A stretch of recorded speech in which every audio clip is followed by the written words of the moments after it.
8 heures passées de 30 minutes dans ce studio. Je tiens quand même à remercier notre ami, notre confrère Hugues Hector Zogo, grâce à qui nous avons pu avoir donc le président Ousmane Mba Toko. Le vendredi prochain, on vous réserve une autre surprise. On ne va pas tout dévoiler dans ce studio installé déjà, depuis même avant l'entretien avec Ousmane Mba Toko, Laurent Roland Tonneikes. Bonjour à vous. Moriagua, bonjour amis téléspectateurs internet, bonjour Oumar Diandjou, bonjour. Oumar Diandjou, bonjour. Bonjour Maurice, bonjour Roland, chers téléspectateurs, bonjour et merci de nous rester fidèles. En quelques secondes, vous avez suivi donc le ancien président de la Cour suprême, membre du comité préparatoire de la conférence nationale des forces vives de la nation de février 1990, Ousmane Mba Toko. Vous avez appris des choses. Oui, j'ai appris beaucoup de choses, notamment par rapport au comité préparatoire. On n'avait pas idée du travail qui avait été fait en amont. Il nous a relaté ça brièvement. Un travail très acharné, au point où même ils passaient très peu de temps avec leur famille. Ils rentraient chez eux à 2h du matin, et à 7h, ils étaient partis. Voilà, et il nous dit même qu'au moment du travail préparatoire, le président Kérékou déjà se lavait les mains. Il se disait non, allez vous débrouiller. Je ne veux rien savoir. Donc, ce n'était pas seulement au moment de la conférence qu'il disait que la conférence est souveraine. Même le comité préparatoire était déjà souverain. Il ne voulait pas s'y mêler. Voilà, il ne voulait pas vraiment avoir la main dedans. Il voulait vraiment que ce soit une véritable transition au Bénin. Il avait cette volonté-là et je pense que c'est ça aussi qui fait cette marque de grand homme qu'on lui colle aujourd'hui. À un moment, il s'est dit, voilà, le peuple n'en veut plus. Qu'est-ce que je fais dans le calme, dans la quiétude? Comment est-ce qu'on transforme tout ça? Et donc, c'est quelque chose que j'ai appris et ça m'a fait vraiment plaisir. La participation également des Béninois de l'extérieur, de la diaspora qui étaient revenus, ceux qui étaient en exil. Il nous a dit qu'ils ont été, c'est-à-dire leur présence était capitale. Voilà, parce que d'ailleurs, il est allé plus loin pour dire que c'est ça ça se traduit par l'élection de Béninois de la diaspora à la tête comme Premier ministre. Le président Soglo. Voilà. Donc c'était quelque chose de très très important. Et puis bon, il a dit aussi les à côté et tout ce qui se passait dans le pays par rapport aux gens qui écoutaient les radios, même sur les motos, au point d'aller faire des accidents. Et ça me ravive quelque chose. Là, c'est l'œil d'un enfant de 10 ans que je vais vous dire. Un enfant de 10 ans à l'extérieur du Bénin qui vivait avec ses parents qui étaient béninois, vraiment très béninois, qui avaient envie également d'écouter tout ce qui se faisait à longueur de journée. Au point où le père même au boulot... Vous avez suivi la mon père suivait en ondes courtes. Oui, en ondes courtes, l'ORTB en ondes courtes. Il captait l'ORTB en ondes courtes. Il était obligé de mettre la radio dans des endroits très spécifiques de la maison pour avoir le son, l'onde bien fait. Quelquefois même on débranchait même les soirs, on débranchait pour écouter les actualités, on débranchait l'antenne de la télévision pour mettre ça sur la radio. Pour avoir l'ORTB en ondes courtes. Et donc ça a été un moment que moi j'ai vécu comme ça. Je ne comprenais pas grand-chose, j'avais exactement 10 ans, mais je voyais mon père qui était vraiment très déterminé, il avait envie d'écouter, parce qu'eux aussi ils ont quitté le Bénin dans le temps, parce que l'avenir n'était pas radieux, ils ne savaient pas ce qu'ils allaient faire au Bénin, c'est ça qui les avait fait quitter. Donc il y avait comme un espoir qui renaissait dans le cœur de tout ce qui était à l'extérieur également. Et donc on a vécu ça comme ça, et quand le président Ousmane Mba Toko ravive ses souvenirs, on se souvient donc de toutes ces personnes avec qui on était à cette période-là. Très bien, merci pour ces souvenirs que vous nous avez racontés. Moi, je me souviens seulement que quelque chose se passait quelque part. On parlait d'une conférence nationale où on était dans les rues à jouer au football. Vous savez que c'est ce qu'on aimait le plus. Quand on rentre dans la rue du quartier, c'est le soir qu'on revient poussiéreux comme pas possible. Si on vient à la maison, c'est pour venir manger et repartir. Et je me rappelle seulement que un jour, je rentrais dans le salon quand ma maman s'est levée et a commencé par applaudir. C'était le 28 février, et elle applaudissait fort. Et dans la radio, où j'entendais aussi des applaudissements. Et j'ai demandé qu'est-ce qui se passe. Elle a dit oui, que la conférence nationale s'est bien déroulée, que les décisions étaient acceptées. Donc voilà, c'est après que j'ai compris que c'était normal qu'elle applaudisse comme ça, qu'elle se lève. Et c'est comme ça que tout le pays s'était levé certainement pour applaudir en ce moment. Voilà. Donc je vais me retourner vers vous. Laurent Roland Tonneikes, ça va être bizarre si je ne vous pose de questions. Je ne vous pose pas de questions sur la conférence nationale, mais on va y revenir dans l'actu décalé. Oui, allez-y. On reviendra dans l'actu décalé. C'est vrai que à l'époque, j'étais encore très petit, donc plus petit que vous. Oui, tout à fait. Donc par rapport à vous autres. Ce que moi, je dirais simplement, c'est que les gouvernants d'aujourd'hui, les gouvernants de demain, qui s'inspirent du sacrifice fait par les aînés. C'est très important. Ah oui.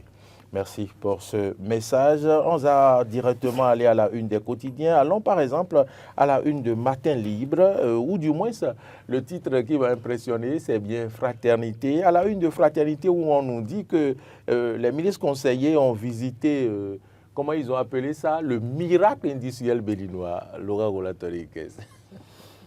Ouais, je n'ai de cesse répéter que quand même cette affaire de GDIZ, de zone industrielle de Glodibé, est quand même quelque chose à saluer. Dans l'évolution industrielle du Bénin, aujourd'hui, oui, les matières premières du Bénin sont transformées sur place. Contrairement à ce qui se faisait, c'est que par le passé, les matières premières étaient vendues et donc transformées ailleurs et les produits nous revenaient très chers et que nous achetions et puis nous créons de l'emploi dans ces pays. Aujourd'hui, avec la zone industrielle de Glodibé, on peut se réjouir de ce que, oui, dans notre pays, il y a un pôle industriel qui est en voie de développement. Et ce pôle industriel qui est en voie de développement permet à ce que nous puissions transformer nos matières premières. Vous savez, nous transformons déjà le coton ici, le karité, le soja, pardon. Oui. Et puis, il y a d'autres matières, d'autres produits qui sont faits au Bénin aujourd'hui. Et donc, j'estime véritablement que c'est un label. C'est un label, qu'on le veuille ou pas. Même si d'autres pays ont fait la même chose, le Togo, le Gabon et autres ont déjà fait ça et ont des modèles comme ça. Et avec même le groupe investisseur Rise IIP qui a fait ça au Togo également, notamment avec Adjadi qui est venu ici au Bénin avec cette affaire. Donc, moi je pense qu'aujourd'hui c'est un label à célébrer. C'est on a de fierté à voir comment vous appelez, des nationalités étrangères, des expatriés, aller travailler au Bénin aujourd'hui. C'est-à-dire que c'est des gens qui ont les compétences, qui sont recrutés, qui viennent travailler ici. Et même dans le même temps, il y a des jeunes qui ont été recrutés. Même si, sur ce côté, on continue de dire au gouvernement de quand même continuer à travailler, à revoir les conditions de travail de nos frères et sœurs, il faut se réjouir de ce que nous avons des industries aujourd'hui au Bénin qui nous permettent de recruter de la main-d'œuvre locale, qui permettent de donner de l'emploi à la jeunesse, parce que de tout temps, le combat de tous les régimes, c'est de travailler à résorber le chômage, le taux de chômage dans chaque pays. Et donc, si cette initiative de la GDIZ contribue à résoudre ce problème un tant soit peu, il faut s'en réjouir et à encourager les gouvernants à faire davantage d'efforts pour que nous puissions avoir ce label-là à célébrer. Parce que, je le dis, aujourd'hui, le gouvernement, quand il y a un étranger qui vient au Bénin, on a des fiertés à l'amener à la GDIZ. Directement, GDIZ. Voilà. Avant, c'était projet Songaï à Porte-Nouveau. Ah oui, c'est là-bas qu'on amenait les gens. Mais aujourd'hui, nous avons un label purement béninois. Et le gouvernement, contrairement à son... le gouvernement comment je ne veux pas dire se réjouit. Hein, se réjouit. Oui. Non, mais quand vous faites et que c'est bien, vous n'avez pas de gêne à vendre ça. Absolument. Donc, oui, que les gens soient opposants au mouvement-ci, on doit qu'on reconnaisse que ce label, c'est un label à préserver. Même après Patrice Talon, il faut préserver ça, parce que ça contribue. Vous voyez les hindous pakistanais et autres que vous voyez dans les industries. Avec le temps, ils vont certainement passer la main aux Béninois. Ils vont partir. Et donc, il faut quand même célébrer ça, il faut vraiment encourager ça, préserver ça pour l'avenir. Oui.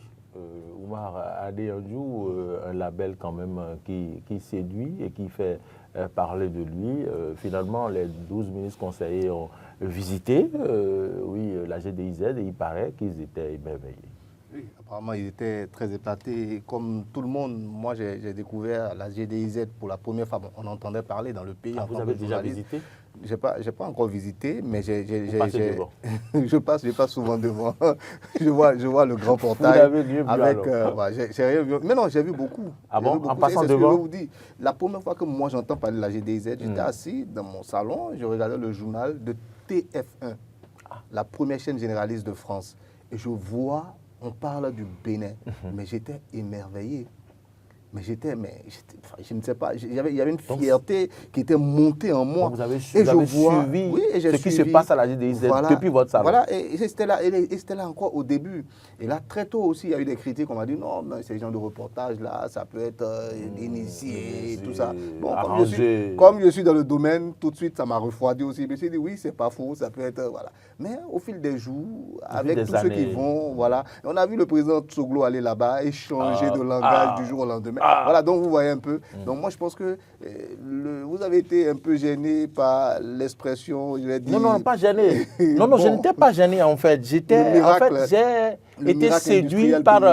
été séduit par, comment on dit, l'originalité. Voilà, j'ai cru que vous vouliez dire que c'était un peu... Enfin, c'était un superlatif par rapport à... Non, pas du tout. Moi, je me suis dit comment le journaliste, le directeur de publication, le rédacteur en chef a réfléchi pour dire miracle. C'était simple, mais c'est réellement un miracle parce qu'on était loin d'atteindre ce niveau. Souvenez-vous, quelques années en arrière, quand on parlait de zone industrielle au Bénin, on a besoin d'une zone industrielle au Bénin, on a besoin d'une... Souvenez-vous le débat autour. Aujourd'hui, quelqu'un arrive à le faire. Enfin, en tout cas, un régime arrive à le mettre en place et à le faire encore très bien. C'est ça qu'il faut saluer. Ce n'est pas que c'est une ébauche qu'on a mis en place. Non, c'est quelque chose vraiment qui est vivant, qui est vraiment très bien, qui est opérationnel. C'est un véritable miracle. Vu le temps qu'on attend.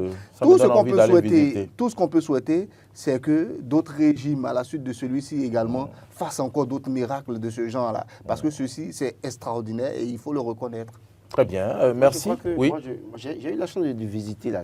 Vous avez visité à 2 reprises. Ah oui. C'est une initiative personnelle. Sans moi.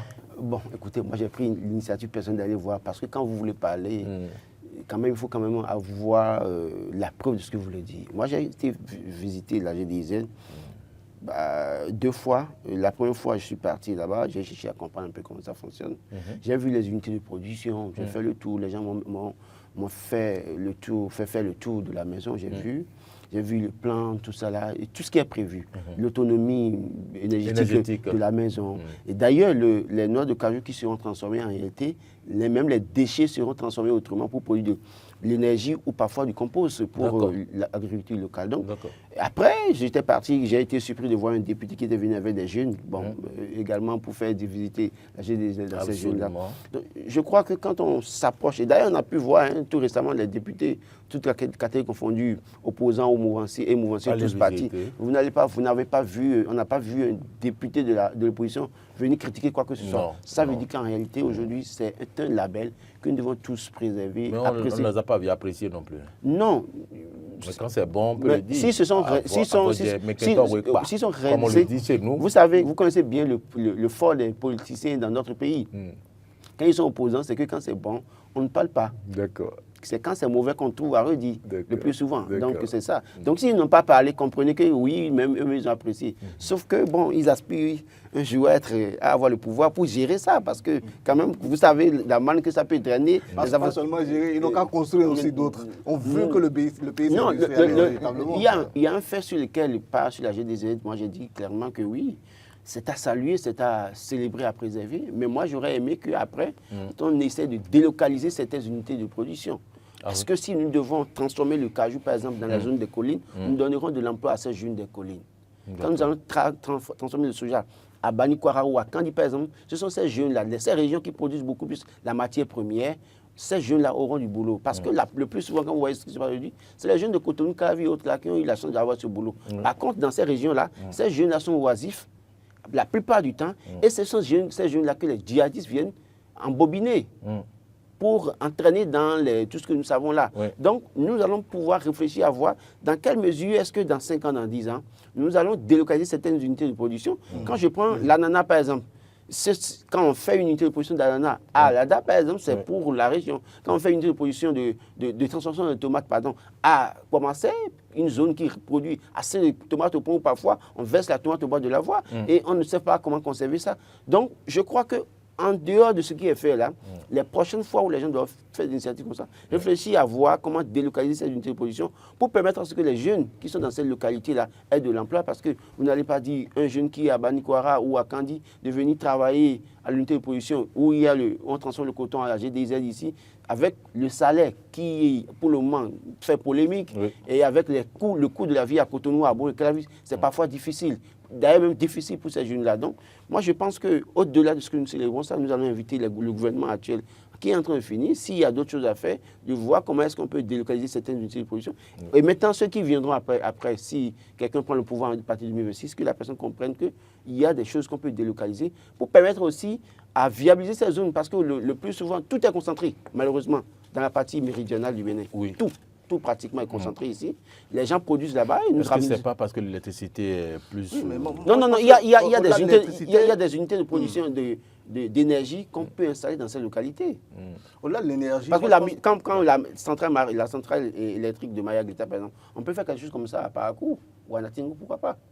Au-delà de tout ça, il faut voir aussi l'exportation des produits, parce que la finalité, c'est ça aussi. On est proche du port dans la partie méridionale. Maintenant, et puis, donc, si on prend cela en compte, pour celui qui veut, pour l'industriel qui vient investir au Bénin, c'est l'une des priorités avec lesquelles lui marche déjà. C'est ça, le gain. Lui, c'est un capitaliste, il vient pour engranger des dividendes. Donc, il ne va pas tout de suite penser tel que vous pensez. C'est vrai qu'il ne faut pas laisser les jeunes oisifs au risque de se faire enrôler dans certains mouvements bizarres. Voilà, donc je suis complètement d'accord avec vous. Mais par contre, peut-être des étapes de la production. Je ne sais pas, le nettoyage, par exemple. La première transformation. Voilà, les premières transformations, peut-être les faire là-bas.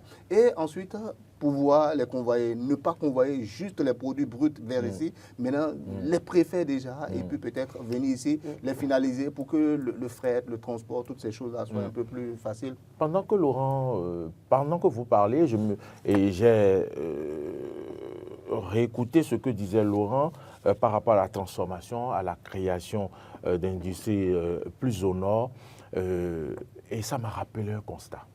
J'ai voyagé, si je prends seulement le tronçon Savalou-Cotonou, j'ai remarqué qu'il y a des portions de coton tout au long des voies, en saison, en période de campagne cotonnière. En période de campagne cotonnière. Et je me suis dit, si on ramassait tous ces cotons qui sont tombés là, de Savalou mais ici, je pense que ça peut faire un camion. Hein.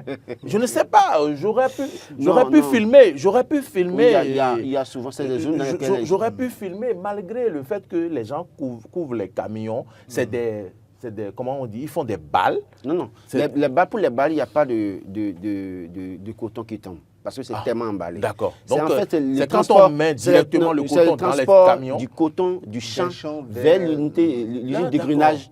C'est en ce moment qu'il y a beaucoup de pertes de coton. Parfois, bon, pas beaucoup, hein, parce que c'est aussi couvert avec des bâches. Oui, mais ça veut dire qu'il y a du coton. Je vous dis, je sais ce dont vous parlez. J'en parle en même temps pour que des dispositions soient prises, parce que c'est des manques à gagner. Oui, je crois que... Non, ça, en fait, c'est des manques à gagner pour les paysans. C'est pour les paysans ou bien pour l'État? Parce que, bon, vous savez, du champ vers l'unité du champ vers le site de vente. Parce qu'il y a le coton quitte le champ pour un site où c'est stocké maintenant, où l'État vient acheter, où la société vient acheter. Et à partir de là maintenant, il faut peser. Eux prennent maintenant, oui, on pèse, on voit la qualité. Il y a la qualité qu'il faut trier, le premier choix, le deuxième choix et autres là. Et puis après, c'est après ça qu'ils envoient maintenant dans l'usine de grunage qui, à son tour, transforme et c'est emballé. C'est dans les balles maintenant pour envoyer. Donc à ce niveau, il n'y a pas de problème. Donc c'est emballé. Mais c'est beaucoup plus au niveau des paysans ou entre le site de vente et l'unité de grunage. Je comprends. Moi, je dirais peut-être qu'on essaie de voir comment est-ce qu'on va aider aussi le paysan à mieux transporter son coton comment on appelle, de son champ vers l'unité, pour que ce soit mieux, enfin s'ils ont véritablement les moyens de bien emballer aussi à leur niveau. C'est pour ça que je disais à Maurice que la quantité qui tombe n'est pas aussi extraordinaire. Peut-être que dans la période il y a un peu de vent, ça a soulevé un peu le coton. Et comme le coton c'est blanc, c'est très remarquable. Sinon c'est souvent bien protégé. Quand vous allez à Savalou, vous allez à Banikwara et autres, là c'est tellement protégé. Le paysan même n'a pas intérêt à ce que... Parce que c'est un truc qui est léger. Donc quand vous ne couvrez pas bien le vent, très volatile. Donc il couvre ça souvent avec quelques des portions qu'on voit aux abords des voies. On va aborder un deuxième et dernier sujet. Daniel Eda appelle à une deuxième conférence nationale. Est-ce que vous pensez que c'est opportun? Moi, je ne dirais pas qu'il faut aller à une conférence nationale. Je pense peut-être qu'on peut organiser un dialogue politique comme ce qui avait été organisé, bon, même pas dans la même veine parce que ce qui a été organisé. En 2019? Oui, vous savez comment ça s'est organisé avec les corollaires. Je ne me rappelle plus. Bon, moi, je me rappelle. Je ne vais pas peut-être reprendre tout ce qui s'est passé parce que ceux qui étaient les organisateurs de ce dialogue, ils sont mieux logés maintenant. L'un est député et l'autre est président de la... Ils sont mieux logés. Maintenant, donc vous comprenez. Alors, donc oui, mais je pense que véritablement, oui, on a peut-être besoin de s'asseoir autour d'une table pour discuter entre filles et fils du Bénin. C'est très important. Parce que nous sommes à la veille d'une élection, il y a des malentendus, des mécompréhensions. Et puis, il y a des situations en griffe de crise où les gens ne se parlent pas, d'autres sont en prison, d'autres sont en difficulté. Avec les dernières situations, les dernières actualités au Bénin, je crois qu'on peut trouver un mécanisme pour se parler, se regarder en face pour parler. Pas forcément aller à une conférence nationale. C'est vrai que Daniel Eda, vous comprenez, c'est un acteur politique opposant et qui estime que peut-être au cours d'une conférence nationale, maintenant, une deuxième conférence nationale, on peut trouver l'occasion de faire fléchir, parce qu'au cours de la première conférence, on a réussi à faire fléchir les gens à Toukékou. Vous en avez suivi tout à l'heure. Oui. Donc, j'estime que pour moi, est-ce que c'est une conférence nationale? Est-ce que véritablement le pouvoir en place va donner la possibilité de faire une conférence? N'oubliez pas que le contexte de 90 n'est pas le même que le contexte de 2025 aujourd'hui. En 89-90, il y avait cessation de salaire, il y avait tellement de difficultés au Bénin. Aujourd'hui, pour le moment... Il y avait le vol des casseroles avec les haricots. Oui, il y a du haricot. Les femmes qui devaient aller se prostituer pour garder leur maison. Absolument. Et donc aujourd'hui, on ne vit pas ça. Il y a les salaires qui viennent. En tout cas, pour le moins, je ne suis pas fonctionnaire de l'État, mais au moins, je n'ai pas entendu un fonctionnaire de l'État se plaindre de ce qu'il n'y a pas de salaire. Je n'ai pas vu une femme aller se prostituer pour tenir sa maison. Je n'ai pas vu des mamies de voler. Donc, du coup, le problème véritable que nous avons, c'est un problème purement politique. Avant, on avait un problème politique et économique. Oui. Ici, on a un problème social. Social, évidemment. Bon, c'est vrai qu'aujourd'hui, on a des problèmes sociaux qu'il faut régler, qu'il faut continuer à régler. D'ailleurs, le gouvernement qui a réservé 1000 milliards pour régler ça. Si le gouvernement met 1000 milliards dans un budget pour régler le social, ça veut dire qu'ils sont conscients qu'il y a un problème social à régler. Maintenant, je continue de dire, sur le plan politique, comprenant qu'à ce niveau, on a des soucis à régler, on peut organiser un dialogue ou une rencontre de discussion, une assise, pourquoi pas. Bon, quand je dis assise aussi, ça s'apparente à une conférence nationale. Je pense qu'un dialogue tripartite opposant au mouvement société civile, ou si vous voulez, acteurs politiques, société civile et leaders religieux. Très bien. Alors, est-ce que vous pensez qu'il est opportun de faire une conférence nationale ou bien vous êtes dans la logique de Laurent qui pense qu'il faut organiser peut-être un dialogue entre partis civils, entre politiques et autres? Non, moi, je ne pense pas qu'il soit opportun de faire encore une seconde conférence nationale. Enfin, une conférence nationale, c'est pas... Enfin, on ne fait pas une conférence nationale comme ça. Laurent a parlé de contexte. Regardez un peu le contexte aujourd'hui. Le pays se construit, les institutions marchent, les gens sont payés. Sigma a fermé. Voilà, quel est le problème pour qu'on en vienne encore à une... Misrité n'est pas fermée. À une... Misrité n'existait pas. Misrité n'existait pas. Et Misrité n'est pas, comme on appelle, un coin réservé à des politiques. À des tortures. Voilà, on ne fait pas de la torture là-bas. C'est des gens qui passent devant la justice et une fois qu'ils sont jugés, on les met en prison. Et ça, c'est comme ça dans tous les pays, dans toutes les démocraties dans le monde. C'est comme ça que ça se fait. Donc, dès l'instant où les institutions marchent, si M. Daniel Eda estime qu'il y a quelque chose, enfin, il y a des voies de recours, il y a plein de choses encore qu'on peut faire. Moi, je ne sais pas pourquoi. C'est vrai, la seule chose qu'on peut remarquer aujourd'hui, c'est que sur le plan politique, les positions sont plutôt radicales aujourd'hui, contrairement peut-être à quelques années en arrière. Voilà, les positions sont plus radicales, mais ce n'est pas dit que non, rien ne fonctionne dans le pays, au point où on va encore en appeler à une autre conférence. Voilà, moi je ne pense pas. Je ne pense pas. S'il y a des problèmes... C'est pour dire une conférence nationale qui va permettre aux exilés de rentrer et de venir participer comme à la conférence nationale. Même les exilés, la plupart de ceux qui sont exilés, c'est parce qu'on leur reproche quelque chose également sur le plan de la justice. On leur reproche quelque chose, ils se reprochent La quelque plus. chose. Bon, il y a beaucoup à qui on reproche des choses sur le plan juridique et qui sont... Voilà. Donc, s'ils n'ont rien... Enfin, s'ils font confiance à la justice du Bénin, s'il y a pas... Ils peuvent revenir également. Et maintenant, on va voir comment est-ce que la justice réagit, comment est-ce que ça va se passer. Maintenant, dire tout de suite que non, ils sont exilés parce qu'on les a chassés, moi, je ne pense pas que ce soit tout le monde qui soit... Et puis, ils sont là-bas. Même la justice pour laquelle enfin, la justice qui les poursuit, finalement, il n'y a pas de mandat d'arrêt contre eux. C'est pas comme si leur vie était en danger. Alors que dans la période révolutionnaire, la vie des gens était en danger. Il y a des gens qui ont fui même derrière le coffre de leur voiture pour pouvoir sortir du pays, et ainsi de suite. Donc, on n'est pas encore à cette extrémité-là. Moi, Les gens n'ont pas fui le coffre de leur voiture. Ça, c'est récent. Bon, Adrien Ougbédi, c'était comment? Ah oui, il a fait oui, les gens ont fui. Hein. Je connais quelqu'un qui a fui dans le coffre de sa voiture. Ah hein. bon, voilà. Oui, pour sortir par Nigeria. Il m'a raconté ça. Parce qu'il y a un cas récent. Et je vous dis, des personnes qui n'étaient même pas politiques, comme moi, mon père, qui regarde l'avenir, qui se dit, ce pays-là, il n'y a rien à faire dans ce pays-là, mieux vaut sortir, mieux vaut partir. À quel âge il était tout jeune. Bon, vous savez, j'ai dit tout à l'heure que mais il est sorti du pays. Voilà, donc j'étais très jeune. Moi, je ne savais pas qu'il y avait quelqu'un qui a pris par le coffre de sa voiture pour partir. Je savais que M. Ougbédi était parti en serviette. Mais après, c'est vous qui m'avez aidé à avoir cette voiture. Donc, même le code de la voiture, c'est encore mieux. Donc, quelqu'un qui fuit en serviette, vous imaginez que c'était une période encore plus... On ne va pas finir sans que je ne demande à Laurent de dire un mot sur cette affaire qu'on ressuscite, affaire agricole, affaire machine agricole. Oui, je crois que je lisais une loi ici pour expliquer pourquoi est-ce que c'est revenu.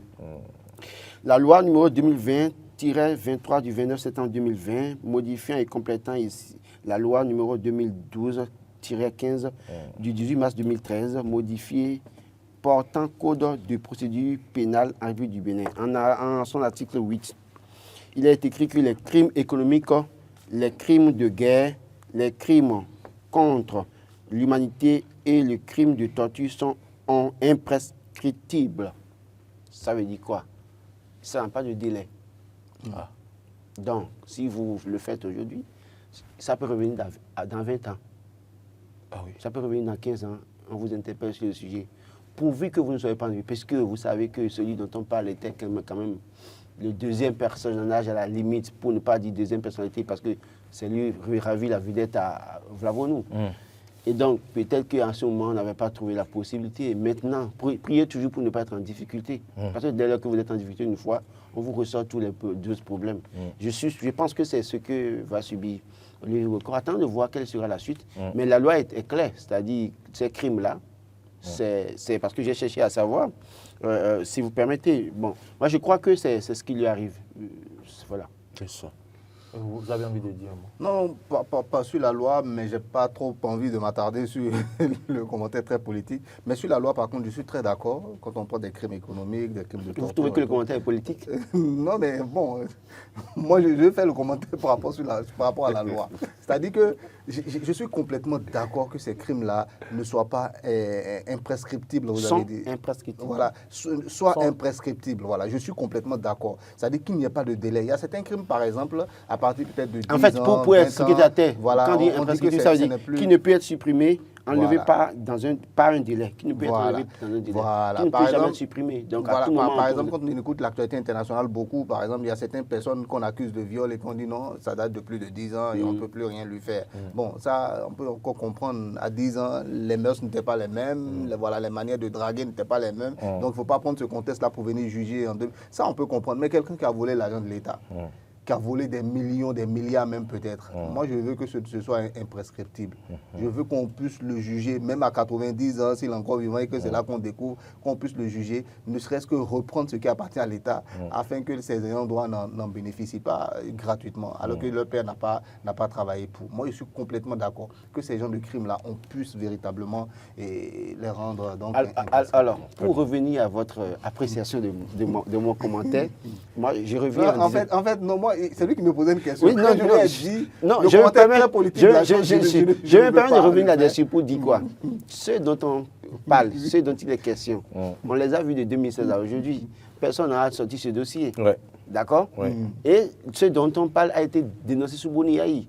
Et donc, si je dis que prier pour ne pas être en difficulté, je n'invente rien. Parce que s'ils n'étaient pas en difficulté, ce n'est pas évident que ces dossiers sortent jusqu'à la fin de 2026.